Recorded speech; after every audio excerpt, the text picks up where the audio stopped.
I want to say that in the current political context, I am only answerable to two entities. One, my party leader, Musalia Mudavadi, and the people of Kakamega.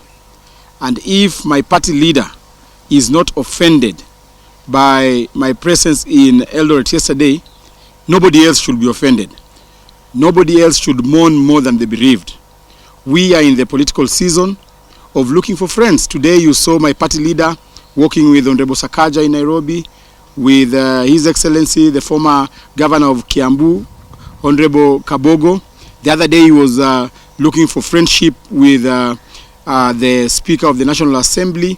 We are in the season of looking for more friends, and therefore people should not be offended when they see members of ANC going around this country looking for friends. I will continue championing for the interests of Musalia Mudavadi moving 2022 to ensure that he is in the correct team that is going to form government. And therefore, nobody should be offended. Nobody should try and castigate our efforts to try and reach out for more friends and more Kenyans to come on board and ensure that we are in the company of forming government come 2022. You will see us next week going to visit Hassan Joe in Mombasa. You will see us going to visit Honorable Mvuria. We are widening our net. We want to ensure that everybody comes on board so that we form the next government as Kenyans, but not as tribal cocoons and tribal groupings.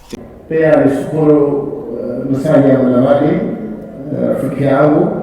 Yeye ndiye alifanya tukaamua kuja hapa siku ya leo. Nilikuwa nimemtembelea juzi.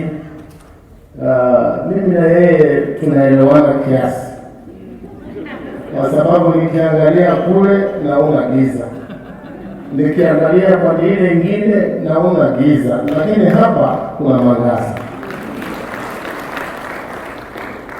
Na pia sitapata nafasi kesho na kuweza kumwambia Mheshimiwa Musalia kuna mahali nilikosea, na tunaelezwa hata ukifika pale kanisani kwa mlango ukumbuke kuna kitu ulifanya ambaye haikuwa sawa, rudi ukarekebisha. Mwaka wa 2013 wakati Musalia Mudavadi Mheshimiwa aliketi na Mheshimiwa Uhuru Kenyatta, Mheshimiwa Kenyatta akaondokea kazi na akapendekeza na akawachia Mheshimiwa Musalia. Mimi na uliwaji wangu nilirokota watu kadhaa, tukakimbia pale Caledonia kwa Mheshimiwa Uhuru. Nikaketi hapo 24 hours nikijaribu kurudisha yeye kwa line na akarudi. Unisamehe. Unisamehe. Ule hauko wakati wako utakuja. Wakati wako utakuja. Na wengine wanatumia hata mizizi. Wanakimbia Tanzania, wengine wanakimbia Nigeria wakitafuta nguvu za upepo, to confuse people so that we may ask God to give us the leader that we are asking for. I want to stop there and say, may His will be done. I am not going to declare, because Sakaja has shown us where to start declaring. I will ask God to give me a place to serve.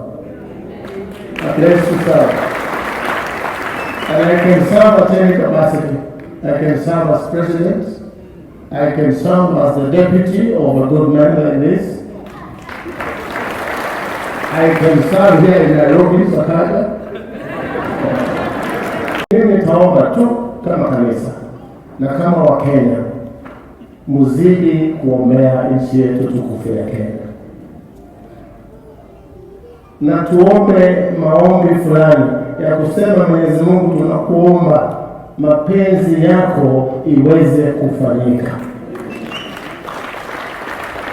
Why do I say that the will of God be done? It is because my little reading of the Bible says, where we converge many and pray, He shall give. Mungu hupeana kulingana na maombi yetu. And that's why I say sometimes it is difficult to say God will give us a leader. Because when I think about Idi Amin Dada, I think about Hitler, I wonder whether it is God who gave them those leaders. Mungu kulingana na mimi hupeana matakwa yenu, maombi yenu. Kwa hivyo tukiomba hiyo tutapatiwa hiyo. But if we pray that his will be done, his will shall be done. Kwa hivyo sisi mtuweke kwa maombi tu na tuombe Mwenyezi Mungu atupatie viongozi. Sio wale sisi tunauliza, wale Mwenyezi Mungu mwenyewe angependa. Nimesema hivyo Bishop, unisamehe kwa sababu watu wengi wanakutana mahali kwingi wakiuliza Mwenyezi Mungu, huyu ndiye tunataka. Tukiomba namna hiyo Mwenyezi Mungu atatupa hiyo tunaomba. What more need in this country than defense of the truth? Unity of purpose. Those are the values which Musalia Mudavadi believes in as well. And that is why we're saying, as we look at him, as we look at where this country is going this year, and I'm glad we started the year here, let us look for leadership with value. See, I do what we was, and I like what you say, Your Excellency. Sometimes we vote and then we interrogate later. No, let us interrogate first and then vote. As I finish, please members, because the church again is the salt of the earth. Those who are not registered as voters, please register. There will be a new voter drive that is coming up in a few weeks. Register to vote. Bad leaders are chosen by good people who don't vote. Can I repeat that? Yes. Bad leaders are chosen by good people who do not vote. And the second thing, please get vaccinated. For those who have not been vaccinated, Bishop, if you need, we can bring a session here. The next Sunday. Through the local camp, we can bring, because it is you protecting other people. Because we must hear our brothers speak, isn't it? But the real beauty of this, when I see Honorable Kabogo sitting in Honorable Musalia, is where we want to in our country. The mistake we make, do you know, a lady in Kiambu, a mother in Kiambu, feels the same amount of pain when she can't feed her child as a mother in Kisumu. And a mother in Vihiga feels the same pain when a child is hungry as a mother in Nyamira or Kisii. We are more that unites us as a country than what divides us. People stop telling leaders, don't talk to this person or talk to this person. We must redefine our politics. We cannot have politics where you are known based on who you hate, not based on who you love. We can't have politics where it is okay for us to meet at a funeral, but bad for us to have breakfast. Let us be able to talk to each other. So please keep talking. I don't think there is anybody in this country who has political leprosy. Kuna mtu akanopele wa siasa. We want to see all our leaders talking across the divide so that we can go to the right direction as a country. And no one will show on Sunday, because I've seen people talking to you. No one should define for you who you can talk to and who you cannot talk to. No one should define for you your friends or your enemies. Consult. Talk widely. That is the country that we have. The Bible says, let us reason together. Symbolic. Let us reason together. Let us not have an enmity in this country. Politics is not an enmity. It is competition. Na wananchi msidanganye hawa watu wanaongea wote. Don't be like that make your neighbor your enemy. Yet these people behind the scenes wanapigana leo wamenipiga hapana. The church could be the nation here. The church could be us. Through prayer, through commitment, through tolerance, through commitment and hard work, let us have a country where the true values as enshrined in the Bill of Rights of our country shall be there, so that the spirit of the yokes that are making it difficult for people to associate, for people to talk to each other, for people to continuously look over the shoulder when meeting another friend, If I want to talk to the bishop, before I talk to him, I look over the shoulder first to see who is behind me before I talk to him. Oh no, let us cast those things out. Let us have a Kenya that we can all be proud of. Let us bequeath to our children a Kenya that matters. Good politics sometimes calls for you not to get excited when you see a crowd.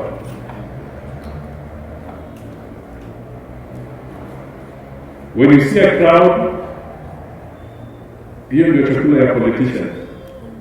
Anafikiri sasa nimepata kila kitu. And sometimes they don't exercise restraint. So I want to emphasize that restraint is so important so that the messages and the communication we shall deliver shall be that stands for peace. And that is our party, why our party is called Amani National Congress. Peace first. So as we go forward, I urge and appeal to all politicians to make sure that their utterances do not destroy the fabric of our society.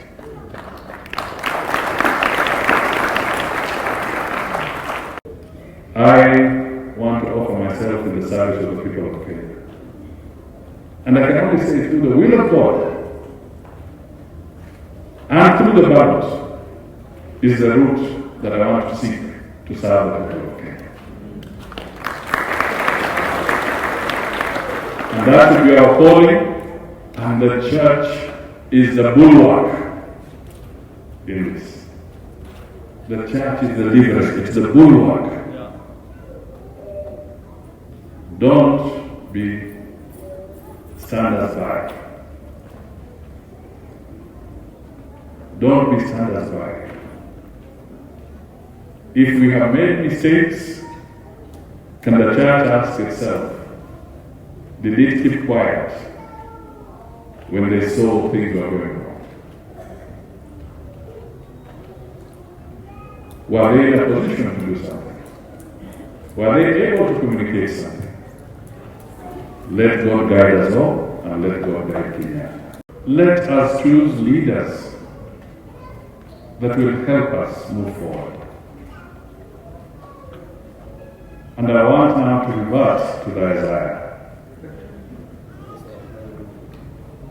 The first one is the spirit of wickedness, part of which I have addressed just now. The second one is the spirit of heavy burdens.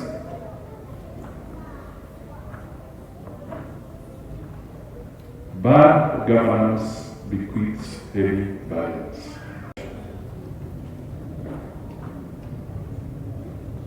The church could be the nation here. The church could be us.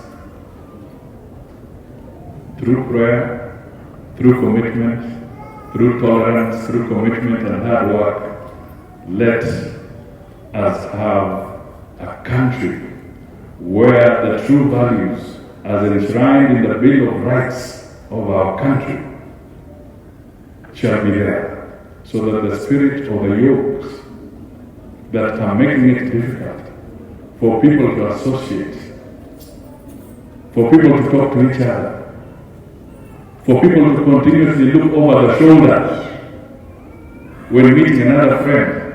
If I want to talk to the bishop, before I talk to him, I look over the shoulder first to see who is behind me before I talk to him. Oh no, let us cast those things out. Let us have a Kenya that we can all be proud of. Let us bequeath to our children a Kenya that matters. Our Constitution, through God, gives us an opportunity on August 9th to make a difference. Let us make that difference. The other burden is the oppression. Mbona mnalazimishwa kupigia mtu fulani ama mama fulani ama mzee fulani ama kijana fulani? Kwani Mungu aliweka matope kwa vichwa vyetu ama aliweka ubongo? Kama aliweka ubongo, tutumie hiyo nafasi kuchagua viongozi ambao tunataka, lakini tusitumbukize kura yetu kwa kiongozi ambaye tunalazimishiwa.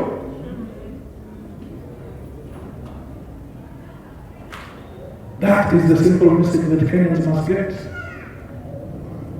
Make a wise decision. And finally, for the government of the day, we have seen losses of lives in London. 3 died, I think a few days ago, or last night or the day before. Now another 12 lives have been lost. We have seen the tension in Lipa, people losing lives. We have seen mysterious disappearances of our young men and women without trace in this country. We are seeing demolitions in Uhuru without prior and proper arrangements on how they shall be resettled and compensated. Ladies and gentlemen, we want to make it clear to those in charge of the security instruments of our country, please do not get obsessed with the succession game. Succession shall be through the ballot. Please give Kenyans security and guarantee them security.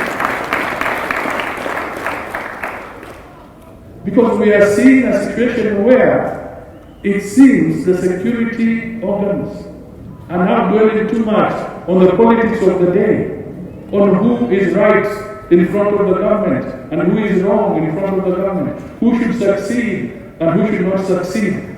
Gentlemen, that is not the job of the security elements. The security elements must guarantee security to each and every individual, big or small. The one you like or you don't like. The one of your creed or not your creed.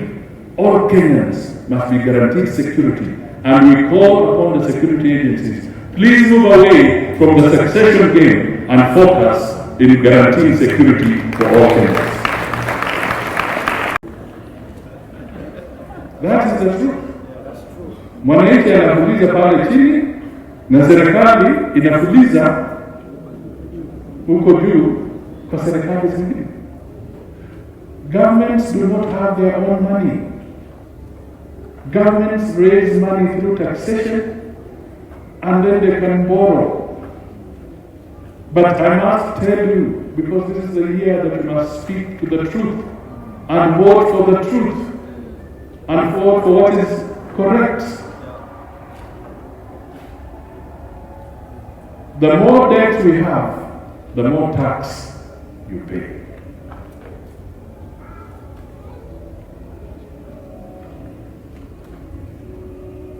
The more the bodaboda person suffers, the more the mamaboga suffers. Instead of 20 licenses, the way Sakaja said, the county government will introduce a 21st and 22nd and 23rd license because they are trying to raise revenue to pay debt. That is why fuel at the pump, petrol pump, is higher. That is why gas is higher. That is why the mama in Mukuru here cannot buy oil, cooking oil in the proper way. She has to go either with a tablespoon or a small spoon to get cooking oil for the children because of debt.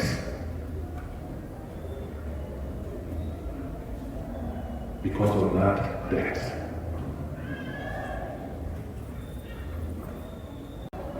We, as leaders, have tremendous responsibility for our nation. We must exercise tolerance. We must communicate in a civil manner.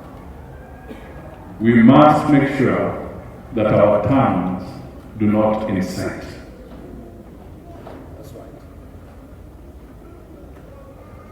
As I stand here, in 2007, 2008 elections, I want to remind Kenyans that as the team leader at Surrender, where we spent 42 days because of skirmishes emanating from bungled elections and wicked utterances and actions, where Kenya lost 1,400 lives that should not have been lost. I was the team leader for one side of the divide, and on the other side we had Martha Karua as the team leader.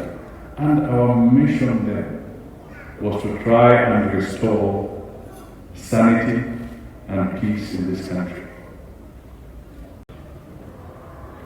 In this spirit of heavy burdens, if I may put it in context, Kenya's public debt today stands at 7.5 trillion.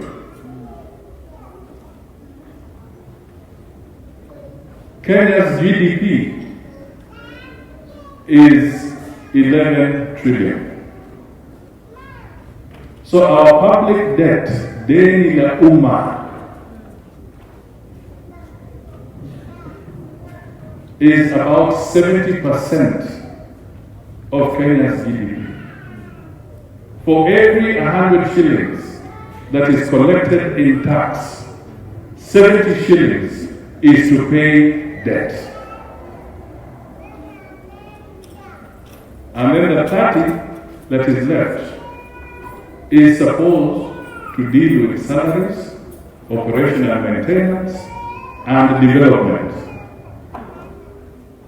Ladies and gentlemen, let 2022 be the year that we shall exercise the spirit of heavy burdens.